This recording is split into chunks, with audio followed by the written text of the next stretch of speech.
question, but on the off chance that ElfQuest ever makes it to an animated form, which character would you like to play? Skywise. Definitely. Definitely Skywise. That's my favorite character in the whole series. Interesting. You guys know about ElfQuest?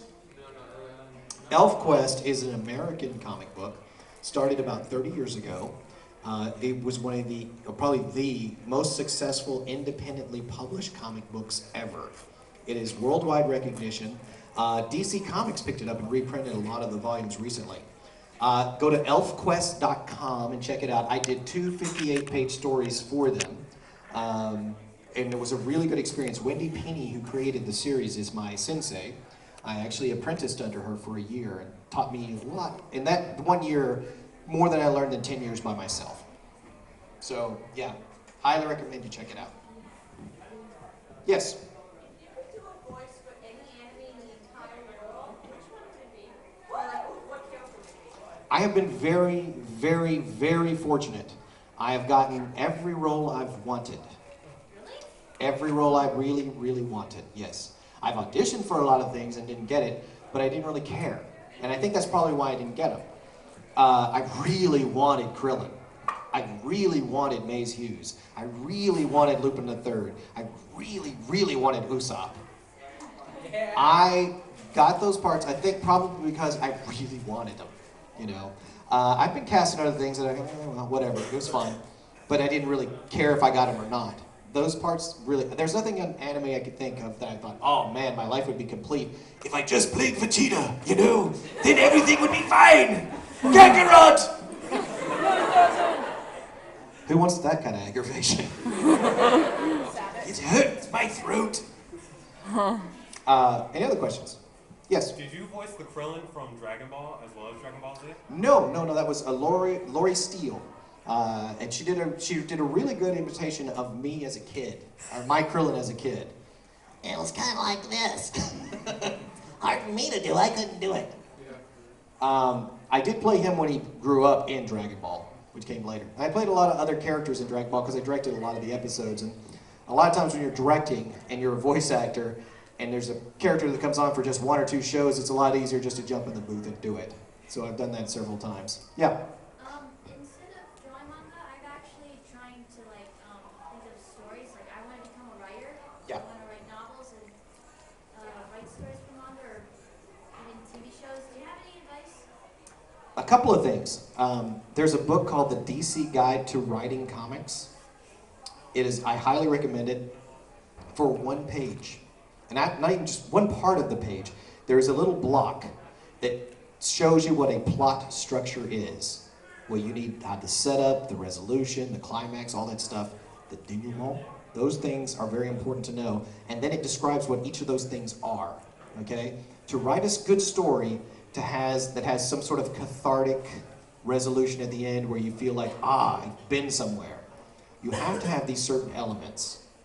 And that book describes it better than any book I've ever read on it.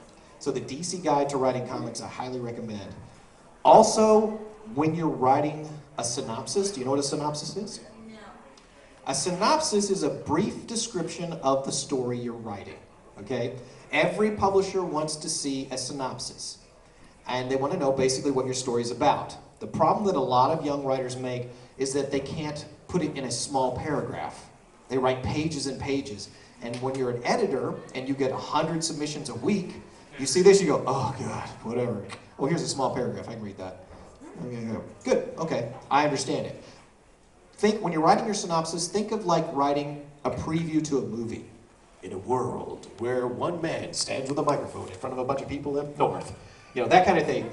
Really, that approach, you don't have to say in a world, but just pretend that your story is a movie and how you would sell it to the general public. Because if you can sell it to the editor that way, they can look at that and go, oh, I could sell this to people. When I did We Shadow's proposal, I did a very short synopsis. It was like a movie. And if you go to their website, Tokyo Pop's website, and look up We Shadows, the synopsis they put on there is mine word per word. The less work that you have for them to do to promote it, the more they want to hire you. Yes? Do you put down character descriptions as well? Yes, yes, yes. You have to character descriptions, but the main thing is that on the front, they want to see name of the series, what it's about. And then, if that's interesting to them, they will turn the page and you'll see like a picture of each character, brief description of the character. Then, if that interests them, they'll go, you know, this looks pretty good. I'm going to read the script. Okay? And if you can draw too, it's good to have a few pages, at least 4. Yeah. Any other questions? Yes. You said that you drew a manga or a story before, right? Yeah. How did you learn to get all the characters to like bend and do all the stuff that you're supposed to do? Just from experience, as I said earlier, there are 200 pages in you that suck, and you got to get them out as quick as possible. So I drew those 200 pages. But I'll tell you this, if you want to be a cartoonist, you will be published by the time you reach page 50 or 60.